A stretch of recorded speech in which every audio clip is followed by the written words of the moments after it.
I found a very different kind of doctor on the dark web. In retrospect, it's kind of ironic that my love for the science I chose would be my predicament. I mean, it feels unfair that my curiosity and thirst for knowledge would lead me to such a shady path.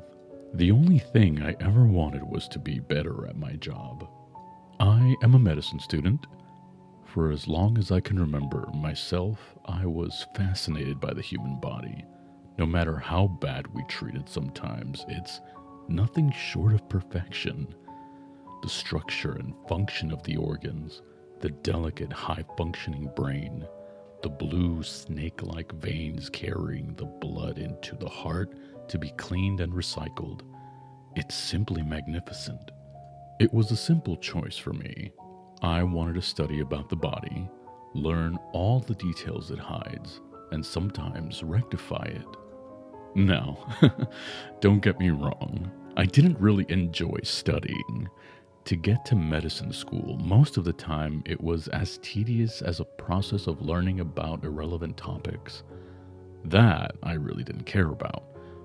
But I managed to pull through and get into the university that I really wanted to go to. There I started to develop very mixed feelings. Although some of the lectures were diving into the secrets of what we were supposed to be learning, most were simple stuff, read from a PDF presentation by a semi-bored professor, the kind of knowledge you can acquire by reading some science magazine. Magazines I've already read. So, most of the time, I went to the campus feeling indifferent, secretly hoping that I could get to learn something new and amazing, like perhaps a new fun fact in anatomy class. But that was rare. I can't say that I have many friends. Come to think of it, I don't think I have any. I'm friendly with all of my classmates, but we really don't have anything in common other than studying the same subjects. They didn't study the way I did. Most of them valued the prestige and paycheck that came with being a doctor. Some truly wanted to help others in times of sickness, but no one wanted to actually learn. Not the way I did. They consumed themselves in parties, drugs, sex, with each other of all things, while I went the extra mile and studied something more than the given material, just to tame my lust for knowledge. I remember the day Jonathan approached me in the campus cafeteria. It was in a break between classes we both participated in. He sat opposite of me and asked me how I was doing. We chatted for a bit about everything and nothing, and mostly regarding some projects we were working on from our previous homework at the time. I liked this guy. Jonathan wasn't the best student or the most intriguing person, but I knew he also truly loved medicine and tried his best to learn more than just what the university spoon-fed us. I respected him for that. So it came as a pleasant surprise when he introduced me to a new idea. "Hey man," he said, "I know that you're feeling bored here. I sort of get it sometimes too." Boy, was he right. "I found a man that really knows his stuff," he continued. And then, more hesitantly, "There is a link into the dark web of a very good doctor. His methods are a bit unconventional, so he can't broadcast for the normies, but he is really skillful. I mean, at least his teachings has helped me a lot in my exams." He laughed at this. I thought about it for a while before answering. "Sure," I said. "Let's see what this mysterious doctor has to offer." By then, I had read many books and articles already, and I would have given anything to see something fresh. Jonathan smiled and gave me a note with the alleged link. "Nice, bro. If you need any help with the dark web thing, give me a call. My phone is also on that note. Would be cool to chill out in his chat room and learn from him." I didn't have to call him. I politely said my goodbyes as he left and resumed with my lunch. But I was curious now. I am by no means a computer guy, but I can work my way through some stuff. So I won't bore you with the details of how I got to the site. Most of you here are familiar with this kind of stories anyway. The path is simple. You get the appropriate software, enable what you need to get into the deep web, and then just start searching. You have to be very specific for what you're looking for. Otherwise, you'll get lost in a mountain of cyber junk. And specific I was. I got the link I wanted relatively fast. It was a site called Anatomy 102. It had a plain gray template and the classical ancient Greek symbol of medicine as a logo. A snake wrapped around itself around a rod, although it was a little different than the usual one. The snake looked like it was biting on something, and that something sort of resembled a human skull. That looked a little peculiar. There was a camera focused on an empty white room and also a chat room.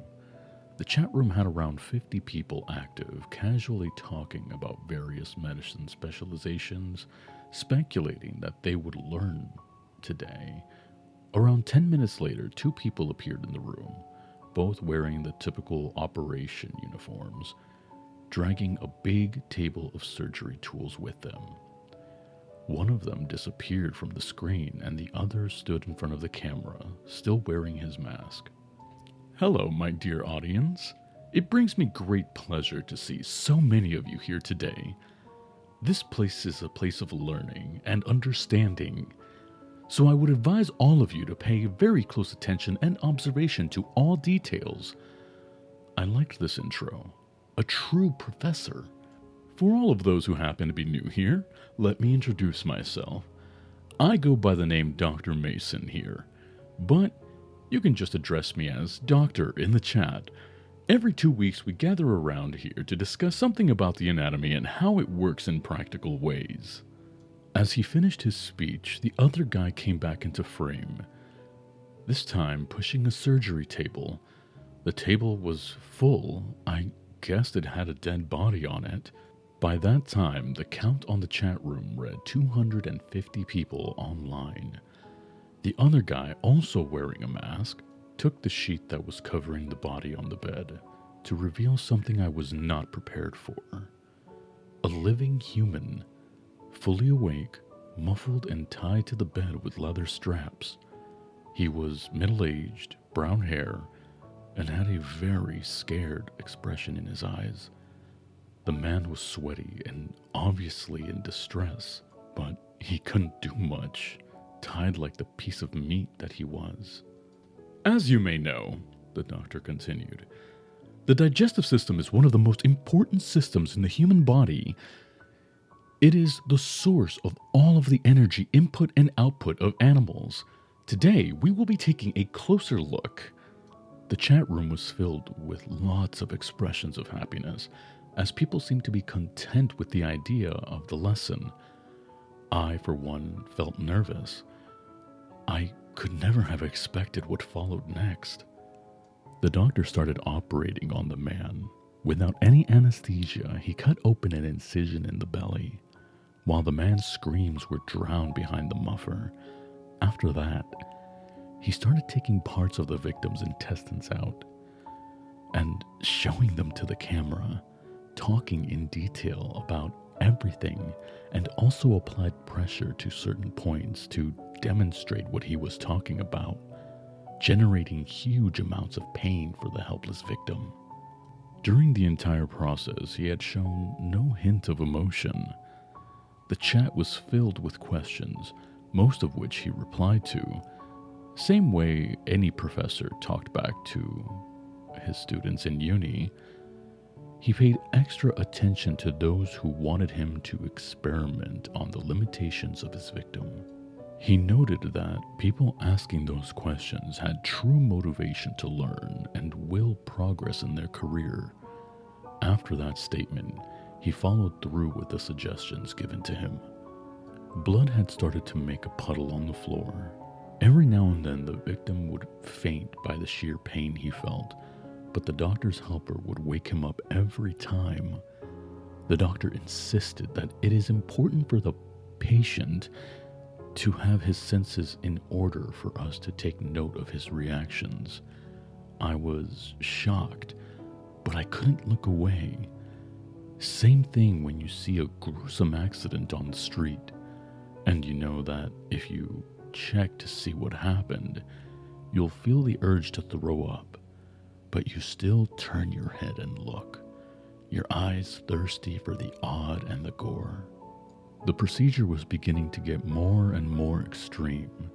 The incision was even bigger now, and the doctor was explaining the reflexes of the stomach while holding the actual man's organ in his hand. He applied pressure to it, and a wave of gastric fluid went through the now crying man's esophagus, choking him as he was lying face up. It didn't last much longer after this. The victim went unconscious, as it seems, and even the helper couldn't bring him back. After a few tries, the helper looked at the doctor and nodded. The doctor then returned his face to the camera. "All right, class. That's all I had to talk about today. Any questions?" A few messages appeared in the chat box, and he selectively answered them. "Unfortunately, that's all the time I have for today, class," he said, and then continued. "But okay, who would like to volunteer for the next lesson?" The chat suddenly went silent. "Oh, come on. Such a shy audience. You'll never become true scientists if you're afraid to take risks. But anyhow, most of you know the procedure. If no one volunteers, I will randomly choose someone from the chat, and by next lecture in 2 weeks' time, he or she will be the person in this bed, leading all of you guys into enlightenment. To be honest, the patient's job is more important than mine. I am just explaining things, so he or she should be very proud and cherish the fact that he or she is actually the real teacher." Still silence. "All right, but I'm not happy about that. Let me find someone myself." He appeared to be searching for something in his monitor. "Username HealthyRaven96 will be with us next lesson.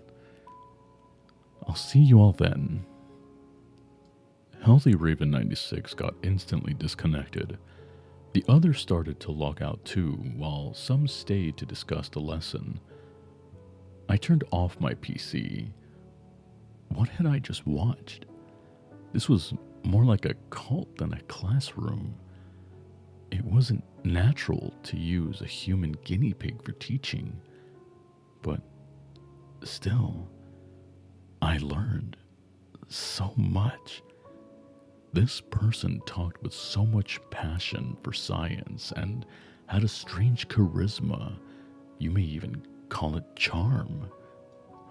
But no matter. I decided to never open this site again.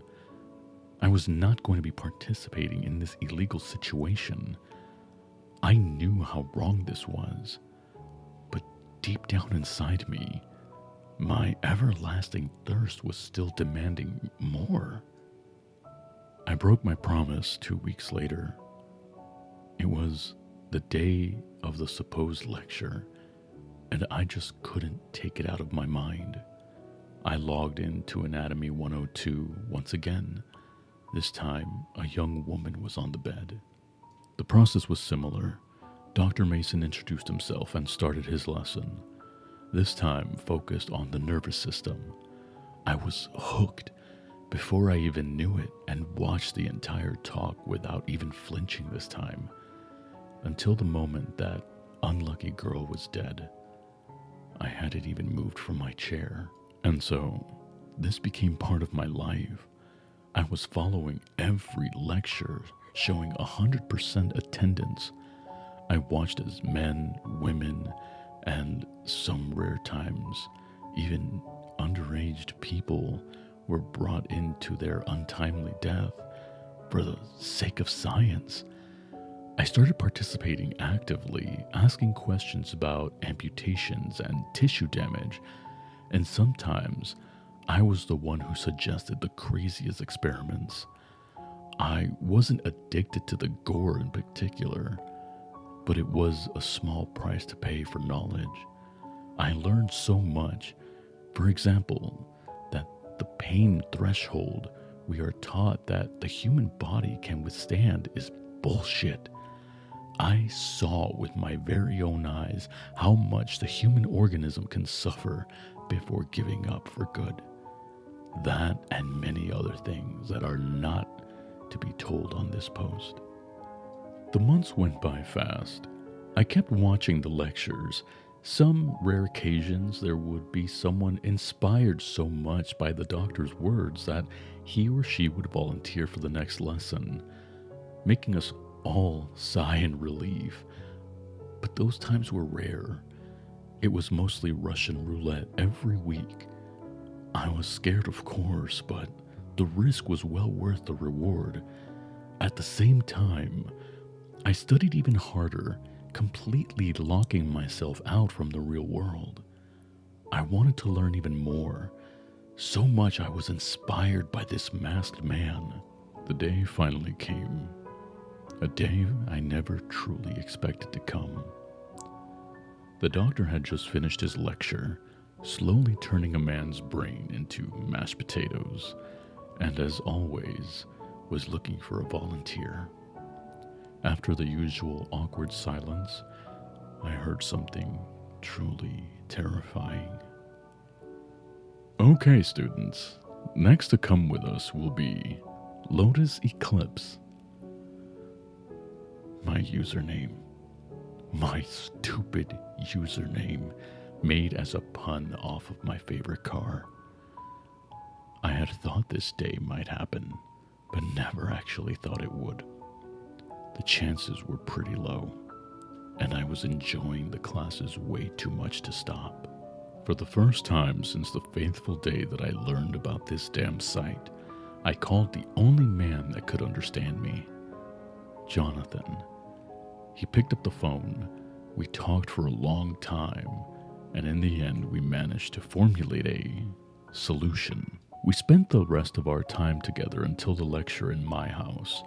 We were together all of the time in order to succeed at what we were planning to do. 3 days before the lecture was to happen, we were attacked while we were in the house. I don't know how they found us, but truth be told, the doctor had never failed to locate his forced victim. He was with his helper, as I predicted. Jonathan had a flash earlier this week, and I had bought us some gas masks as a precaution. I don't know how he foresaw that, but we were prepared for the gas that our stalkers used that night. I guess that's how the doctor managed to get his victims in the operating room in one piece every time. People were perhaps prepared for an assault, but very few had thought of that. I was lucky to have access to a gun, heirloom of my early past father, and managed to shoot the knee of the doctor before he could attack. The helper was not much of this ice-cold man I thought he was when I watched the live streams. He was very willing to help us with whatever we wanted, in exchange for his life, of course.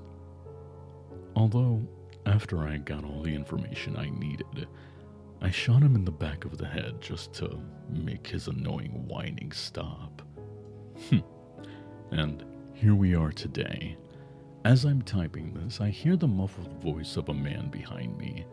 It was real easy to get the codes for the streaming and the doctor's username and password from the crying helper pleading for his life, so that I can continue the idea that he started. I felt that he had helped me a lot during this time, and it was time for me to help others. With Jonathan by my side, we would venture to experiments which no one had ever even dared to conduct. We would take science and medicine many steps ahead through our sheer will to try new things. But it just felt right to give Dr. Mason a great gift. He always believed that the man on the bed was the one doing the greater sacrifice, and I wanted him to have this honor for his last appearance in the classroom. His screams and violent shaking on the bed, though, gives me a different impression. I guess he wasn't such a believer and pioneer as he always thought. But no matter. The time has come for someone new to take his place. Someone with vision, skills, and cunningness. Someone like me to continue his work. So, friends, I invite you all to join us. We will learn together and find new answers to all of the questions we still have for the human body, so that in time we can have perfect knowledge of medicine and its practices. Come to the stream and be part of the class as we examine all that there is to know about the human body, and feel free to ask as many questions as you'd like. My helper and I will be happy to answer them, or show you some real-life examples to help you understand better. Now, if you'll excuse me, the lesson is about to start, and I have something very, very special planned as a parting gift for Dr. Mason. I'll see you all in class.